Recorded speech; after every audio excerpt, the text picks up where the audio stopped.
नमस्कार, शाम के 7 बजने को हैं। आप देख रहे हैं आज तक। मैं हूं आपके साथ चित्रा त्रिपाठी। देश के सबसे विश्वसनीय और नंबर 1 शो शंखनाद में आप सभी का स्वागत है। शंखनाद में हर रोज हम आपको रूबरू करवाते हैं अव्यवस्थाओं से, लापरवाहियों से। सड़े हुए सिस्टम को सुधारने की मुहिम का भी नाम शंखनाद है। अराजक हो गए सिस्टम के विरुद्ध गूंजती हुई आवाज है शंखनाद। और इसी शंखनाद में आज आपको गुजरात के राजकोट से एक ऐसी रिपोर्ट दिखाने जा रहे हैं जिसे देखकर आपकी पैरों तले से जमीन खिसक जाएगी। गुजरात सरकार ने सिर्फ जिंदा लोगों को ही कोरोना की वैक्सीन नहीं लगाई, बल्कि मुर्दों को भी वैक्सीन लगा दी है। सुनकर भले ही हैरानी हो रही हो, मगर ये 100% सच है।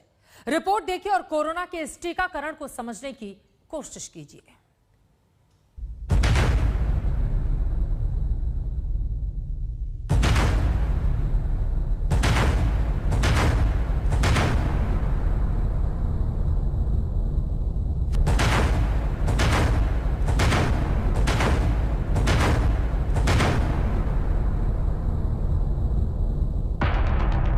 जिंदा लोग तो स्लॉट बुक कराने में ही हैं लीन और गुजरात में मुर्दों को लगने लगी वैक्सीन। तुकबंदी पर मत जाइए, अपनी नजर दौड़ाइए इस वैक्सीनेशन के मैसेज पर। नजर दौड़ाइए वैक्सीन लगने के बाद मिलने वाले इस प्रमाण पत्र पर। 55 साल के करंगिया हरदास भाई को कोविशील्ड की पहली डोज 3 मई को लग गई है। ये पहली डोज राजकोट के सूरजवाड़ी वैक्सीनेशन सेंटर पर लगी है और वैक्सीन लगाई है काजलबेन बी सिंधव ने। लेकिन चलने से पहले रुकिए, करंगिया हरदास भाई तो मर चुके हैं। एकदम सही सुन रहे हैं, करंगिया हरदास भाई तो मर चुके हैं। आज नहीं, 20 अगस्त 2018 को, मतलब करीब 3 साल पहले। अब मरे हुए आदमी को वैक्सीन कैसे लग गई, ये तो यक्ष प्रश्न है। तो बताइए कौन देगा पहले जवाब? जिन्होंने वैक्सीन लगाई वो काजलबेन जवाब देंगी, तहसीलदार जवाब देंगे, डीएम जवाब देंगे या सीएम जवाब देंगे?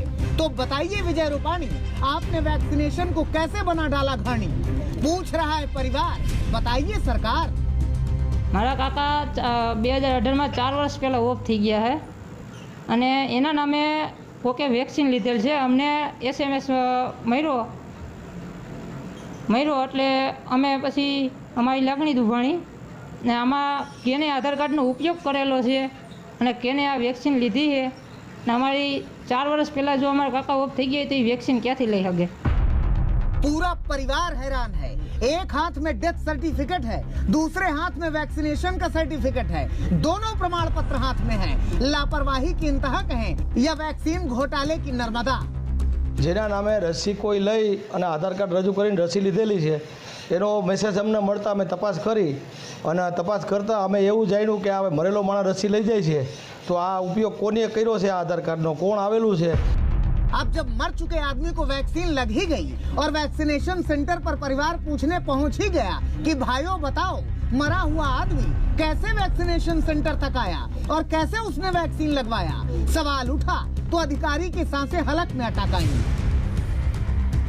आज रोज प्लेटाમાં જે બનાવ બનેલો છે, જે વર્તમાનપત્રમાં જાહેર થયેલું છે, એ અનુસંધાને આજે એક તપાસ અર્થે આવેલા છે અને ટેકનિકલ ટીમને તમામ દ્વારા અલગ અલગ એંગલથી તપાસ કરવામાં આવી છે। हाँ कराइए, बिल्कुल जांच कराइए और जांच कराकर बताइए कि मृतक आदमी को कैसे लग गई वैक्सीन। और हो सके तो औरों की भी जांच कराइए, क्योंकि मृतकों को वैक्सीन लगाने का ये 10वां मामला है। जांच तो होनी ही चाहिए कि मृतक कैसे आते हैं और वैक्सीन लगवा के चले जाते हैं। अहमदाबाद से गोपी घांघर के साथ आज तक ब्यूरो। गुजरात में वैक्सीनेशन का गोलमाल तो आपने देख लिया, लेकिन अब आपको दिखाते हैं राजस्थान के दौसा से एक रिपोर्ट। राजस्थान सरकार कह रही है कि वहां तेजी से कोरोना के टेस्ट हो रहे हैं, तेजी से लोगों का रजिस्ट्रेशन हो रहा है और तेजी से वैक्सीन भी लग रही है। मगर इस रिपोर्ट को देखकर आपको लगेगा कि जब गांव में नेटवर्क ही नहीं है, इंटरनेट ही नहीं है, तो लोगों का कैसे हो रहा है रजिस्ट्रेशन और कैसे हो रहा है वैक्सीनेशन? बहुत सारे झूठ को उधेड़ देगी ये रिपोर्ट।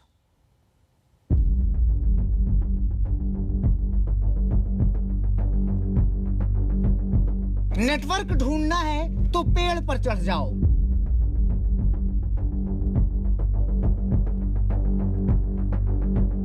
मोबाइल से बात करनी है तो पहाड़ी पर चले जाओ।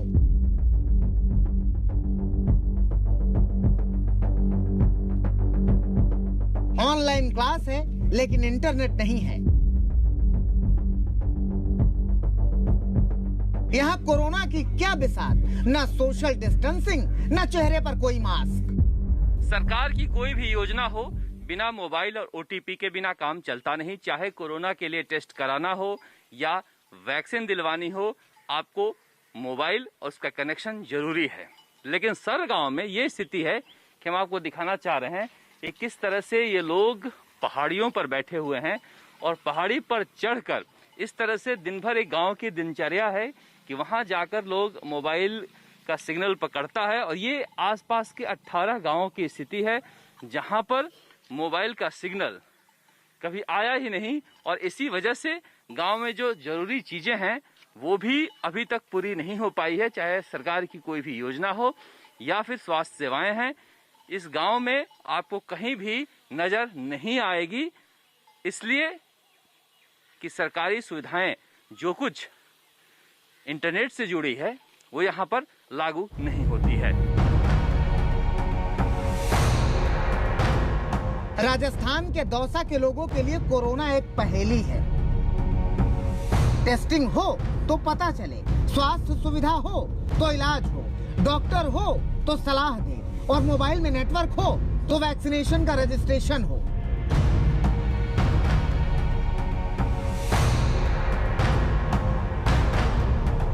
ये लापतागंज है, लापतागंज। ये सिर्फ देश के नक्शे पर नजर आता है, ये सिर्फ कागजों पर दिखता है। सर गांव में कोई बीमार पड़ जाए तो उसे 9 किलोमीटर दूर दूसरे गांव में जाना पड़ता है, और अगर रात को बीमार पड़ जाए तो 32 किलोमीटर दूर दौसा जाना पड़ता है। इसके अलावा इस गांव के जो बच्चे हैं, हर जगह ऑनलाइन पढ़ाई हो रही है लेकिन वो नहीं पढ़ सकते हैं। समस्या यह है कि पूरे गांव में कहीं मोबाइल नेटवर्क नहीं है, जिसकी वजह से कोई भी योजना इन तक नहीं पहुंच पाती है। बातचीत करते हैं हम। अगर आपके गांव में कोई बीमार पड़ जाता है तो क्या करते हो फिर? खौराव जी ले जाते हैं। कितनी दूर है? खौराव जी है 9-10 किलोमीटर। फिर वहाँ की नेटवर्क पकड़ते हैं खौराव जाके। जब दौसा एम्बुलेंस के पास फोन करते हैं, जब वो आती है, जब ले जाते हैं दौसा। यहाँ पे कुछ भी नहीं है, न भी कभी डॉक्टर आते हैं, न कभी कोई नेता आता है, कुछ नहीं है। यहाँ कोई सुविधा भी नहीं है, आप देख लो। आपके सांसद विधायक कभी आए नहीं? ना, चुनाव से पहले आए थे बस। तस्वीरें गांव की बदहाली की कहानी बयां कर रही हैं। विकास क्या होता है, सिस्टम क्या होता है, अस्पताल क्या होता है, सब इनकी मुस्कान में तंज जैसा है।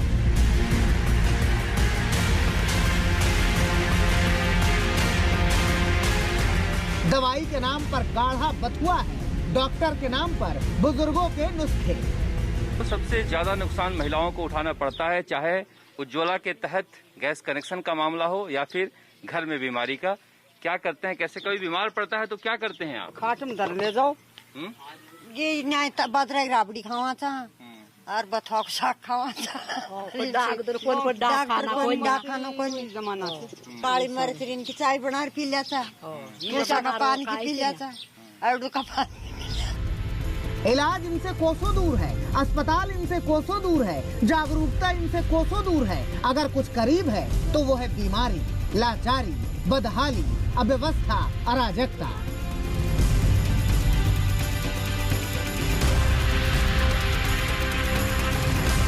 इन कोसों दूर का सफर भी कुछ आसान नहीं है।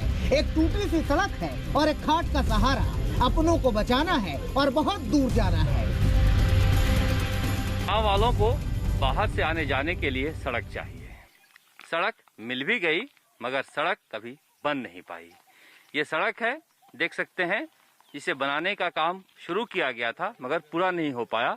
ये बोर्ड है जहां पर मंत्री महिला एवं बाल विकास विभाग, जन अभियोग निराकरण, अल्पसंख्यक मामले और वक्फ, राजस्थान सरकार, मुख्य अतिथि माननीय श्रीमती ममता भूपेश, ये शिलान्यास करके गई थी 21/12/2019 को, मगर ये सड़क पूरी नहीं हो पाई और गांव वालों का कहना है कि इसी तरह के हालात हैं। सर ये आगे 2-3 पुल है तो चौमासा में बरसात टाइम है ना, जो रास्ता बंद हो जाता है तो महीने 2 महीने तो बंद रहना पड़ता है, साधन आधन नहीं जाते हैं कुछ भी। तो मैडम जी आई थी, उसने उद्घाटन कर दिया, हमने बोला था तुम जल्दी काम करो, बोला हो जाएगा जल्दी तुम्हारा काम। तो 19 में आई थी, अब 21 चल रही है। तस्वीरें कुछ और कहती हैं, कागज कुछ और कहते हैं। पब्लिक बदहाली बदहाली बदहाली चिल्लाती रहती है, सरकार सब ठीक ठाक बताती है।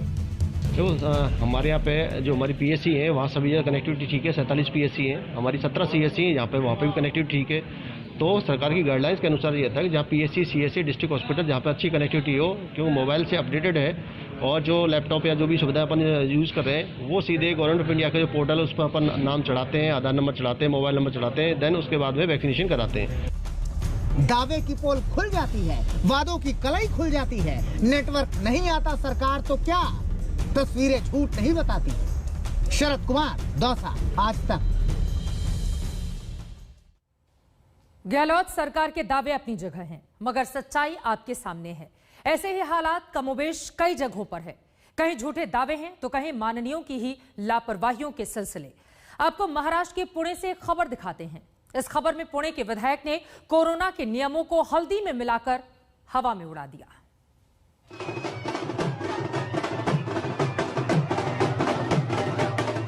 महाराष्ट्र में लॉकडाउन है, लेकिन ये साहब मस्त है, डांस में डूबे हैं, कंधे पर सवार होकर झूम रहे हैं, जमीन पर भी जलवा दिखा रहे हैं। बेटी की शादी है तो खुशी में चूर है। काहे का लॉकडाउन, काहे का 25 लोगों की पाबंदी, क्या जरूरत मास्क की, सोशल डिस्टेंसिंग किस बला का नाम है।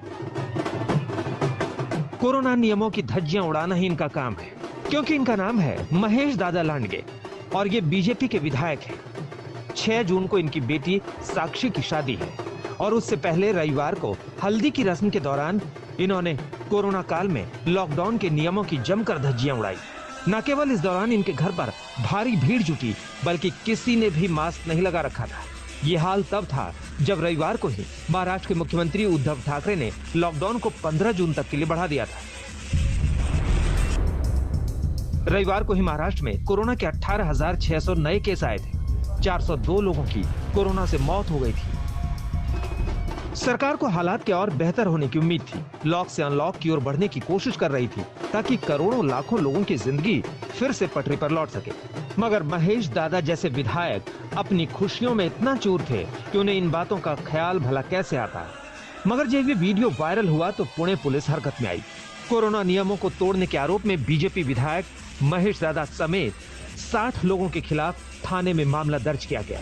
इन सभी पर कर्फ्यू तोड़ने का केस भी दर्ज किया गया है।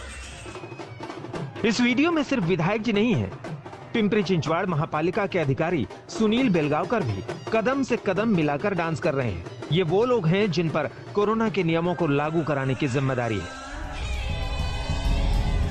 जहां तक विधायक महेश दादा की बात है तो वो पिंपरी चिंचवाड़ के पूर्व कोऑपरेटर भी रह चुके हैं। इनके राजनीतिक जीवन की शुरुआत एनसीपी से हुई थी। 2017 में वो एनसीपी छोड़कर बीजेपी में आ गए।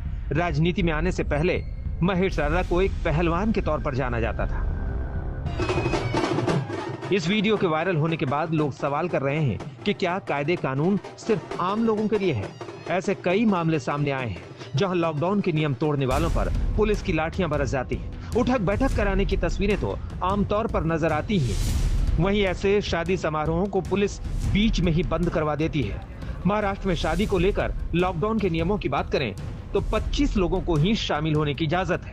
ये नियम तोड़ने वालों पर 50,000 रुपए का जुर्माना लगाया जाता है। वहीं नियम तोड़ने वाली जगह को सील कर दिया जाता है। क्या पुणे पुलिस बीजेपी विधायक के खिलाफ ये सारी कार्रवाई करेगी? लोग नियमों का पालन करें, इसके लिए आम और खास सभी के साथ एक जैसा बर्ताव जरूरी है। और तीसरी लहर को अगर रोकना है तो ये और भी जरूरी हो जाता है। पंकज खेलकर, पुणे, आज तक। कोई कैसे समझाए ऐसे माननीयों को कि कोरोना महामारी बहुत भयानक है? कोई कैसे समझाए कि तीसरी लहर बच्चों के लिए ज्यादा खतरनाक साबित हो सकती है? ना यकीन हो तो पुणे के विधायक साहब अपने ही शहर पुणे की तस्वीरें देखिए, जहां 3 बच्चे बीमार हुए हैं, और अपने ही पड़ोसी शहर अहमदनगर की तस्वीरें देखिए, जहां पर 8,000 से ज्यादा बच्चे कोविड के शिकार हुए हैं। अहमदनगर में अप्रैल में 7,660 बच्चे कोरोना पॉजिटिव। मई में 8,881 बच्चे संक्रमित। हिंदुस्तान में कोरोना की आहट जिस महाराष्ट्र से आनी शुरू होती है, वहां एक बार फिर डराने वाले आंकड़े सामने आ रहे हैं। मई महीने में महाराष्ट्र में करीब 9,000 बच्चे कोरोना संक्रमित हुए हैं। ऐसे में सवाल होता है कि क्या महाराष्ट्र में कोरोना की तीसरी लहर के ये संकेत हैं? क्योंकि एक्सपर्ट की माने तो तीसरी लहर बच्चों के लिए ज्यादा खतरनाक हो सकती है। हम रफली 100 से 125 पेशेंट डेली देखते हैं कुल मिला के। पर जब से ये सेकंड वेव आई है मार्च के एंड से अप्रैल फर्स्ट वीक से, जैसे जनरल पेशेंट बढ़ना शुरू है कोविड के, तब से हम बच्चों का भी प्रमाण कोविड का पॉजिटिव होने का प्रमाण है। हम ऐसा बोलेंगे लास्ट 2 मंथ्स में हमने एवरेजली 10 से 15 पेशेंट्स डेली हमने देखे हैं जो कि आइदर एंटीजन टेस्ट पॉजिटिव है या RT-PCR पॉजिटिव है। ये महाराष्ट्र के अहमदनगर से करीब 20 किलोमीटर दूर के अस्पताल की तस्वीर है। आज तक से बातचीत में डॉक्टर ने बताया यहाँ करीब 52 बच्चों का इलाज चल रहा है। हालांकि इन बच्चों में कोरोना के मामूली लक्षण हैं।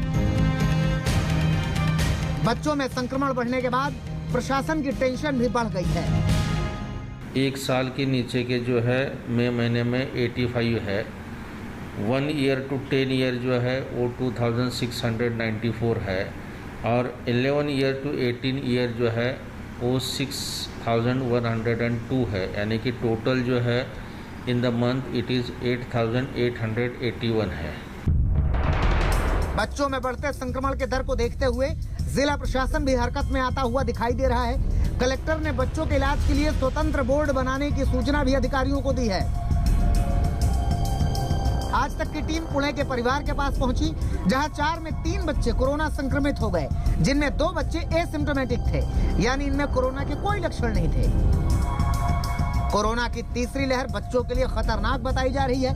ऐसे में अहमदनगर में बच्चों में बढ़ता संक्रमण एक बहुत बड़ी चिंता बना हुआ है। मुंबई से साहिल जोशी के साथ पंकज खेलकर, अहमदनगर, आज तक। स्थिति भयावह है ये बताने की जरूरत नहीं है, क्योंकि इस बीमारी ने न सिर्फ जान ही नहीं जहान भी छीन लिया है।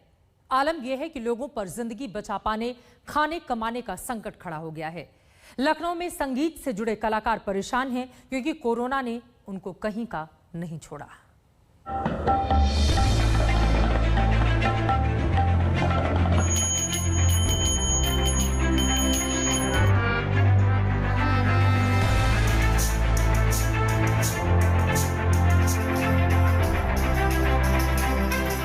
ना जाने कैसी बीमारी आई कि सिसक रही हैं सरगम की सहेलियां, दुखों में आकंठ डूबी हैं आलाप की अप्सराएं, तड़प उठा है सरगम का संसार, रूठी हुई है रुबाइयां, रूठा हुआ है ताल कहरवा, रूठा हुआ है राग विहाग, रूठ गई है भैरवी। ऐसे कोरोना काल में कैसे चुने अच्छी धुनें? संगीत से जुड़े लोग परेशान हैं, कुछ सूझ नहीं रहा कि अब जीवन यापन कैसे करें। आज की स्थिति की बात अगर आप करते हैं तो आज की स्थिति बड़ी नाजुक हो चुकी है। वो काफ़ी कलाकार तो अपने संज्ञान में ऐसे हैं जिनके लिए तो जीवन यापन करना मुश्किल हो गया है भाई साहब। और अगर थोड़ा सा इस पे ध्यान नहीं दिया गया तो आगामी समय में ये गीत संगीत से लोग दूरी बनाना शुरू कर देंगे। हारमोनियम वादकों की स्थिति फाका कशी वाली है। तबला वादकों के हाथों से पड़ने वाली थाप थमी हुई है। जम गया है दर्द सीने में, कहीं से कोई तो हो उपकार, कुछ तो करे सरकार। आज स्थिति ऐसी है कि जो कभी सोचा ही नहीं था, और हम लोग बिल्कुल घर पे बैठ गए हैं। कोई काम नहीं है, ना सरकारी ना प्राइवेट, कोई काम नहीं रह गया है। तो हम तो यही आशा करते हैं सरकार से कि हम लोग की सुध ले। खास तौर से इंस्ट्रूमेंटलिस्ट हैं या लीड बजाने वाले जितने भी संगत कलाकार हैं, उनकी दशा तो बहुत ही खराब हो गई है। ये वो कलाकार हैं जो अलग अलग मंचों पर अलग अलग समय में अलग अलग कार्यक्रमों में शानदार काम करते थे। यही कार्यक्रम और इनकी यही संगीत की विद्या इनका रोजगार थी, मगर कोरोना ने इनका सब कुछ छीन लिया है। इसके लिए कैसे सामना कर रहे हैं ये तो दिल ही जानता है या हमारा परिवार जानता है, और हमारे जो सहयोगी हैं म्यूजिशियन हैं उनका कैसे चल रहा है। दूसरा सबसे बड़ा हमारा अधर्म है, ना हम अपनी तकलीफ़ किसी को बता पाते हैं और ना उसका कुछ सुचारू रूप से, सारे काम बंद हो चुके हैं। ऐसे महीने में रिकॉर्डिंग मिल जाती थी, हम आकाशवाणी से हैं और उनके साथ रिकॉर्डिंग में संगत, बड़े बड़े कलाकारों के साथ संगत की, लेकिन सब कुछ इस समय लग रहा है कि बंद हो चुका है। ये कलाकार लखनऊ में आलमबाग, आशियाना क्षेत्र और विराट नगर में रहते हैं, लेकिन इनके जैसे हजारों बड़े संगीत के धनी इसी लखनऊ में रहते हैं। नजाकत और नफासत जिनके दम पर जिंदा है, वहीं इनकी मरने की स्थिति आ गई है। कोरोना ने इन्हें कहीं का नहीं छोड़ा। आशीष श्रीवास्तव, लखनऊ, आज तक। इन सभी को सरकार से मदद का इंतजार है। आगे बढ़ते हुए दिल्ली में अनलॉक की शुरुआती घंटी बज चुकी है। आज दिल्ली वाले सड़कों पर निकले तो भीड़ भारी थी। तो क्या लॉकडाउन में मामूली राहत भी आफत बन सकती है? हमारे संवाददाताओं की ये रिपोर्ट देखिए। दिल्ली में हुई सोमवार से अनलॉक की शुरुआत, कुछ क्षेत्रों को दी गई राहत, लेकिन सड़कों पर कई गुना ज्यादा बढ़ गया है ट्रैफिक। और ट्रैफिक की हालत ऐसी है कि आमतौर पर जो लॉकडाउन के दिन थे वहाँ सड़कें पूरी तरह से खाली नजर आती थीं, लेकिन अब अचानक अलग अलग सड़कों पर खूब सारी गाड़ियाँ दिख रही हैं। ये दिल्ली के सबसे भीड़ भाड़ वाले इलाकों में से एक ITO का क्रॉसिंग है, जहाँ पर इस समय आपको गाड़ियों की कतारें इस समय लगातार दिख जाएंगी। ये आमतौर पर पिछले 1.5 महीनों में ऐसी तस्वीर नहीं थी, क्योंकि लोगों के पास बाहर निकलने का बहाना नहीं था। लेकिन जैसे ही गतिविधियों को खोला गया है, खासतौर पे औद्योगिक और निर्माण कार्य से जुड़ी हुई गतिविधियों को, तब से इस तरीके का ट्रैफिक लगातार बड़े बड़े चौराहों पर तो खास तौर पर देखा जा रहा है। इसीलिए चिंता इस बात की है कि अनलॉक की प्रक्रिया तो शुरू की गई, लेकिन अगर नियम कायदों का पालन सही तरीके से नहीं करवाया जाएगा और जो कोविड एप्रोप्रिएट बिहेवियर है, जैसे मास्क लगाना, सोशल डिस्टेंसिंग और इस तरीके की भीड़ भाड़ वाले जगहों पर सही तरीके से नियम कानून नहीं पालन किए जाएंगे, तो फिर से दोबारा आंकड़ा बढ़ सकता है। तो चुनौती लोगों के लिए कि वो अगर घर से निकल रहे हैं तो पूरी सावधानी बरतें, और सरकार के लिए कि जो नियम कायदे हैं उसका सख्ती से किस तरीके पर ग्राउंड जीरो पर पालन करवाएं। कैमरामैन आलोक कुमार दास के साथ कुमार कुणाल, दिल्ली, आज तक। इसी के साथ शंखनाद में एक छोटे से ब्रेक के लिए हम रुकेंगे, लेकिन जब वापस लौटेंगे तो आगे आपको दिखाएंगे टीका लगवाओ, कोरोना भगाओ। हमारी खास पेशकश जरूर देखिएगा। देखते रहिए आज तक।